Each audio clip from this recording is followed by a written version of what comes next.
ሰላም የቻናል ቤተሰቦች እንደምን አላችሁ? ዛሬ በዚህ አጭር ቪዲዮ የመጣሁት ይችን ጥያቄ ልመልስላችሁ ስለፈለኩ ነው።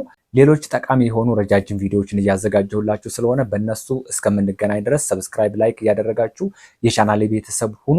አልትራሳውንድ በብዛት መነሳት የሚያመጣው ችግር አለ ወይ ነው ችግሩ። እሱን ከማየታችን በፊት ግን ማየት ያሉብን ነገሮች አሉ። የመጀመሪያው ምንድነው? አልትራሳውንድ ችግር እንዳለውና እንደሌለው ጋራንቲ ወይም ማረጋገጫ የሚሰጠው ማን ነው? ሁለተኛው ደግሞ አልትራሳውንድ በተለይ ደግሞ በእርግዝና ጊዜ ስላለው ይመስለኛልና በእርግዝና ጊዜ የሚሆን ከእርግዝና ውጭ የሚሆን አልትራሳውንድ ምስልን የሚፈጥረው እንዴት ነው የሚሉትን ነገሮች ማወቅ ያስፈልጋል። መጀመሪያ አልትራሳውንድ ችግር አለው በፅንስ ላይ የሚሆን በእናትየዋም ላይ ይሁን በእርግዝና ጊዜ ስላለው ኦብስታትሪክ አልትራሳውንድ ማለት ነው። ለሐኪሙም ይሁን ለታካሚው ማረጋገጫ የሚሰጠው አልትራሳውንዱን አምርቶ የሚያወጣው ካምፓኒ ነው። እያንዳንዱ አልትራሳውንድ ተመርቶ ሲወጣ ካምፓኒዎቹ የሚሰጡት ጋራንቲ ወይም ደግሞ ማረጋገጫ አለ። እስካሁን ድረስ የሚወጡት ማረጋገጫዎች አብረው የሚወጡ የአልትራሳውንድ ማረጋገጫዎች አልትራሳውንድ በፅንስም ላይ ይሁን በእናትየዋ ላይ የሚያመጣው ችግር እንደሌለ ነው የሚናገሩት ማለት ነው እንጂ ምናልባት አይታወቅም። ነገን ማን ያውቃል? አልትራሳውንዶቹ ላይ የሆነ ነገር ተቀንሶ የሆነ ነገር ተጨምሮባቸው አልትራሳውንዱ እንደዚህ አይነት ችግር ሊያመጣ ይችላል፣ ስለዚህ በጥንቃቄ ተጠቀሙት ብለው አብረው የሚያወጧቸው መግለጫዎች ወይም ደግሞ ማስጠንቀቂያዎች ሊኖሩ ስለሚችሉ የነገን የሚያውቅ የለም ማለት ነው። እስካሁን ድረስ ባለው ሁኔታ ግን አልትራሳውንድ ምንም አይነት ችግር እንደሌለው ነው ካምፓኒዎቹ የሚሰጡት ጋራንቲ ማለት ነው። ከዚህ በተጨማሪ ይሄ ለምንድን ነው የሆነው የሚለውን ነገር ስናነሳ አልትራሳውንድ እንዴት ነው ምስልን የሚፈጥረው ወይም ደግሞ እንዴት ነው የሚያሳየው የሚለውን ነገር ስንመለከት ሳውንድ ዌቭ ነው ወይም ደግሞ የድምፅ ሞገዶችን ወደ ምስል በመጠቀም ስለሆነ ምንም አይነት ጨረር በውስጡ ስለማይጠቀም በፅንስ ላይ የሚያደርሰው ምንም አይነት ችግር የለም። ነገር ግን አልትራሳውንድ አሁን ችግሩ መብዛቱ አለመብዛቱ ወይም ደግሞ ስንት ጊዜ ልነሳ የሚለውን ጥያቄ ሁል ጊዜ ልታነሱ ትችላላችሁና ስንት ጊዜ ነው አልትራሳውንድ አንድ ሴት በእርግዝና ጊዜዋ መነሳት ያለባት የሚለውን ነገር ሲሄንን ማወቅ ይኖርባቸዋል። ምክንያቱም የራሱ የሆነ ችግር ምክንያቱም ከኢኮኖሚ አንጻር ቢሆን የራሱ የሆነ ችግር ስላለው ማለት ነው። ምንጊዜም ቢሆን ባይጠቅምም አይጎዳም የሚል ሳይሆን መውሰድ ያለባችሁ እንዲጠቅማችሁ ብቻ መሆን አለበት አልትራሳውንድን ስትታዩ። ስለዚህ አንድ ሴት መጀመሪያ አልትራሳውንድ መታየት ያለባት በመጀመሪያዎቹ 3 ወር ውስጥ አንድ አልትራሳውንድ መታየት ይኖርባታል በኖርማል ሁኔታ ማለት ነው። ከዚያ አናቶሚካል ስካን የሚባል ከ18ኛው እስከ 22ኛው ሳምንት ድረስ የሚታይ የልጁን አጠቃላይ አፈጣጠር ዲፕሊ ማየት የሚቻልበት ጊዜ ስለሆነ በዚህ ጊዜ ሁለተኛ አልትራሳውንድ መታየት ይኖርባቸዋል። ሌላ ሶስተኛ አልትራሳውንድ ደግሞ እንዳስፈላጊነቱ 7 ወር አካባቢ ላይ አሁንም ሁለተኛ አልትራሳውንድ። በዚያን ጊዜ የምትታዩት አልትራሳውንድ ጥቅሙ ምንድነው? በዚያን ሰዓት ያልታዩ ችግሮች መኖራቸው እንዳሉ ሆነው ምናልባት ከዚያ በኋላ ደግሞ የሚፈጠሩ ለምሳሌ የእንሽርት ውሃ መቀነስ፣ የእንሽርት ውሃ መብዛት፣ በተጨማሪ ምናልባት ከዚህ በፊት ባሉት አልትራሳውንድ ላይ ስትታዩ የእንግዴ ልጅ አቀማመጥ ችግር አለበት ተብላችሁ ከሆነ ፕላሴንታል ሽፍቲንግ የሚባል የእንግዴ ልጅ ቦታ መቀየር አለ።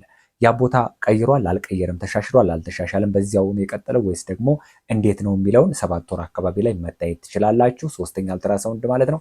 አራተኛ አልትራሳውንድ 38ኛው ወር አካባቢ ላይ 34ኛው ሳምንት ከ4 ቀን ወይም 34ኛው እስከ 35ኛው ሳምንት ባለው አንድ አልትራሳውንድ መታየት ትችላላችሁ። አራተኛ አልትራሳውንድ ማለት ነው።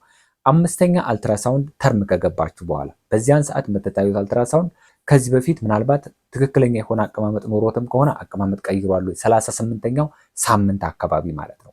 38ኛው ሳምንት አካባቢ ላይ አንድ አልትራሳውንድ አምስተኛ አልትራሳውንድ መታየት ትችላላችሁ። በዚህ ጊዜ ከዚህ በፊት አቀማመጡም ኖርማል ከነበረ አቀማመጡ አብኖርማል ሆኗል ወይ፣ የእንሽርት ውሃው በቂ ነው ወይ አይደለም ወይ፣ እንደዚሁም ደግሞ ሌሎች መታየት ያለባቸውን ነገሮች እዚያ ጋር ተርም ከገባችሁ በኋላ አንድ አልትራሳውንድ ወይም አምስተኛ አልትራሳውንድ 38ኛው ሳምንት ላይ ብትታዩ አሪፍ ነው። ከዚያ 6ኛ አልትራሳውንድ ምናልባት እስከ 40 ሳምንት ድረስ ካልወለዳችሁ 40ኛው ሳምንት ላይ ከ40ኛው ሳምንት እስከ 41ኛው ሳምንት ባለው አንድ አልትራሳውንድ መታየት ትችላላችሁ። እነዚህ ሁሉ አሁን የነገርኳችሁ የአልትራሳውንድ ብዛቶች በኖርማል ሁኔታ ነው እንጂ ሌላ ችግር ካለ ደም መፍሰስ ካለ በመካከል ላይ እንድትመላለሱና እንድትታዩ ወይም ደግሞ ሃይ ሪስክ የምትባሉ ከሆናችሁ ግን ከዚህም በላይ ልትታዩ ትችላላችሁ። ከዚህም በላይ ደግሞ በዋናነት በደንብ ማወቅ ያለባችሁ እያንዳንዱ ክትትል ላይ ስትሄዱ የምትጠብቁት ውጤት መኖር አለበት። በዚህ ሰዓት ማወቅ ያለብኝ አሁን ለምሳሌ የመጀመሪያዎቹ 3 ወራት ውስጥ መንታ ነው ወይ አይደለም ወይ፣ ከማህፀን ውስጥ እርግዝና ነው ወይ አይደለም ወይ፣ እንደዚሁም ደግሞ ወሩን ለማወቅ ይጠቅማችኋል። በዚህ ሰዓት ስለ ሌሎች ነገሮች ብዙ አትጠብቁ። ያን ካወቃችሁ በኋላ ከ18ኛው እስከ 22ኛው ሳምንት ላይ ደግሞ ስትታዩ አናቶሚክ ስካን የሚለውን አፈጣጠሩ ትክክል ነው ወይ አይደለም ወይ የአፈጣጠር ችግር አለበት ወይ የሚለውን በዚያን ሰዓት መጠየቅ ይኖርባችኋል ማለት ነው፣ በደንብ የምታውቁበት ጊዜ ስለሆነ። እንደዚሁም ከፍ እያላችሁ ስትሄዱ ደግሞ ሁለተኛው አልትራሳውንድ ላይ አናቶሚክ ስካን አይታችሁ የአፈጣጠር ችግር የለበትም ከተባለና ካወቃችሁ በኋላ እዚያ ጋር ጨርሳችኋል። ከዚያ በኋላ ደግሞ የእንሽርቷ መቀነስ አለ ማነስ አለ የሚለውን ነገር እየተከታተላችሁ ትሄዳላችሁ። አቀማመጡ ቦታ ቀይሯል አልቀየረም፣ እንደዚህ አይነት ነገሮችን ታውቁበታላችሁ ማለት ነው። ከፍ እያላችሁ ስትሄዱ ደግሞ ስለ አቀማመጡ ችግር አለበት ወይስ የለበትም፣ አሁንም የእንሽርቷ ቀንሷል አልቀነሰም የሚለው እንዳለ ሆኖ ማለት ነው። በዚህ ሰዓት አሁን ከፍ እያላችሁ ስትሄዱ 8ኛው ወር ላይ የምትታዩት አልትራሳውንድ ምናልባት መንታ ነው ወይ አይደለም ወይ ስለሚል የሚያስጨንቃችሁ አይደለም። ምክንያቱም ያንን መጀመሪያዎቹ ላይ አይታችሁ ስለሄዳችሁ ማለት ነው። እንደዚህ እያላችሁ በዚህ ሰዓት መታየቴ ለምንድን ነው የሚያስፈልገው? ሌላ ደግሞ እንደዚሁ በመካከል ላይ እንዳጋጣሚ የፅንስ እንቅስቃሴ የሚቀንስባችሁ ከሆነ ከፍ እያላችሁ ስትሄዱ አልትራሳውንድ የምትታዩበት ጊዜ ጋፑ እየቀነሰ ይመጣል። ምክንያቱም ከፍ እያላችሁ ስትሄዱ የምትታዩ ለምሳሌ ባዮፊዚካል ፕሮፋይል የሚባል አለ። የእንሽርት ውሃውን በደንብ ተለክቱ፣ አተነፋፈሱ፣ እንቅስቃሴው፣ የልብ ምቱ የመሳሰሉ ነገሮችን ቼክ የምታደርጉበት ከፍ እያለ ስለሆነ ከፍ እያላችሁ ስትሄዱ የምትታዩበት ጊዜውን በዚያው ልክ እያጠረ ይመጣል ማለት ነው።